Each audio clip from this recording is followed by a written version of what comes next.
Warner Brothers is looking for developers. The entertainment company has announced plans for WB Games San Diego. What we know so far is that the studio will be located in Carlsbad and dedicated to producing mobile games. Let's bring in Muriel Kopik with Bottom Line Marketing and SDSU to talk about this and the rest of Friday's business news. Welcome. Thanks, Ebony. So we know of Warner Brothers as a big entertainment company for movies like Harry Potter and Batman, but what does this expansion tell us?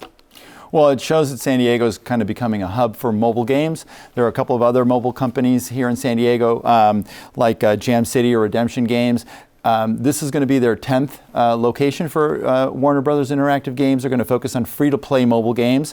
Like you said, it has franchises like DC Comics and Harry Potter and Game of Thrones. Why they want San Diego is because there's a lot of development talent.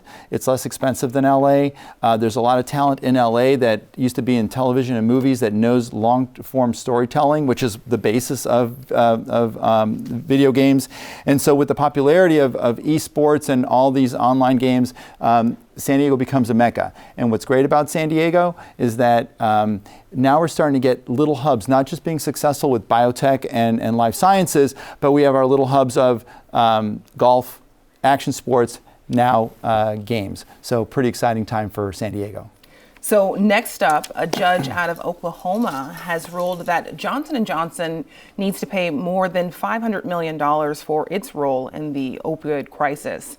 How significant is this judgment? Well, at the face of it, it sounds like it's a huge judgment. The fact of the matter is, it is way below what the state attorney general was asking for in terms of a penalty of $17 billion. So it's just 5% of what the state attorney general was asking. Oklahoma is the focal point of the opioid crisis. It's the worst state in the union. The argument was, am I selling aggressively in terms of efficacy of the product, or am I not telling doctors the addictive properties?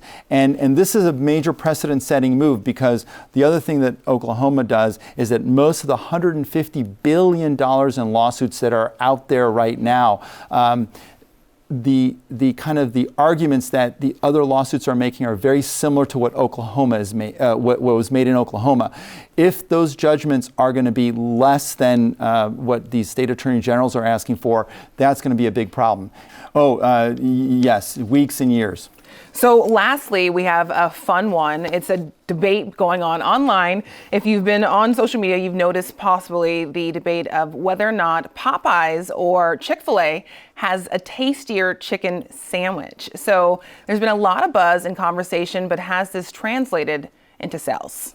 Well, for Popeyes, they've launched their first chicken sandwich ever on the menu on August the 9th. It's very similar to the ChickfilA sandwich. It's a buttery bun with pickles. And for Popeyes, they started a Twitter feud with ChickfilA, which prompted more attention.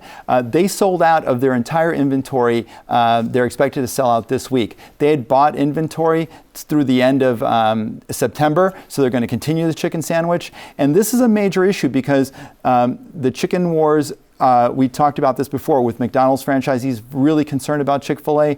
Chick-fil-A is the #1 player in the marketplace with overtaking KFC, and the franchisees of Chick-fil-A make $6 million a unit, whereas the franchisees of Popeyes make about $1.5 million. So Popeyes franchisees have a lot of ground to make up, but they have a good sandwich. Wonderful. We'll stop right there. That wraps it up for this week's Friday Business Report. Thanks for joining us. Thanks, Ebony.